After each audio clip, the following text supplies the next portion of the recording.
Yasin's family moved from Iraq to England when he was just a young boy.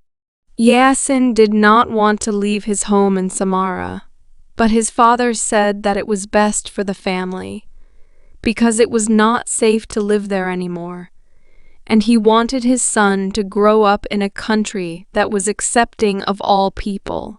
Yasin's father told his son that England was a multicultural country where people lived and worked together, regardless of race or religious beliefs. Although Yasin was not happy about leaving Iraq, he soon settled into his new life in a big city called London. London was very exciting with its tall buildings and museums, and Yasin especially liked the London Planetarium and the big River Thames with all of its old bridges. Yasin even made friends with a boy who lived next door, called Andrew. All summer long, Andrew and Yasin played in the park or went to the zoo with Andrew's mum. Andrew shared his toys and his comics with Yasin and told him all about his favorite superheroes. They even built a camp in Yasin's back garden where they would hide from the grown-ups. The summer was a fun time, and young Yasin soon felt quite at home in London, even though it was a very big city and not nearly as sunny and hot as it was in Samara.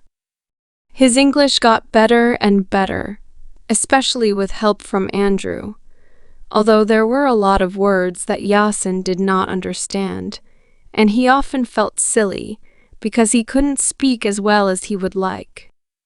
When September finally came around and the leaves began to fall from the trees, Yasin's father explained that it was time for his son to go to school.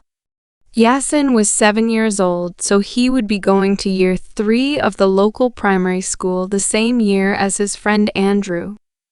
Although Yasin was very nervous about going to school, his father and mother assured him that it would be a fun place where he would meet lots of new friends and learn lots of interesting new things. "English schools are supposed to be very good," said Yasin's mother. "And your English will get better in no time," assured his father. Yasin was still not convinced, but when Andrew knocked on the door that morning with a big smile on his face, saying how fun it was going to be at school, Yasin felt much better because he trusted his friend. The two boys chatted all the way to the school gates. Andrew told Yasin about the playground, and who was the best teacher, and what boys were the most fun, and what girls were pretty, and how they often served custard for pudding at lunch times. Yasin did not know what custard was, but Andrew looked very excited about it, so Yasin thought it must taste very good. But when the boys got to their class, things did not go how Yasin imagined they would. The teacher told Andrew to take a seat at the front of the class as she introduced Yasin to the rest of the children. He did not like standing up in front of the class, and one boy shouted that he was a smelly foreigner. The boys and girls all laughed, and then another boy made fun of Yasin's accent when he was asked to say his name and where he came from. "I can't understand him, miss. He can't even speak English," said the nasty boy.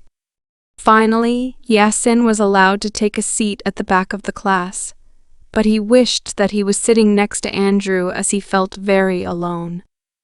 The girl sitting beside him kept looking at him in a strange way that made Yasin uncomfortable.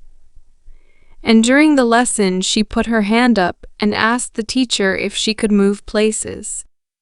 Yasin did not understand what he had done to offend the girl. When the bell went, it was time to go out into the playground. All the children closed their books, put on their coats, and headed out of the door into the bright autumn sunshine. The teacher kept Yasin back for a moment and gave him a badge with his name, on which she pinned to his jumper.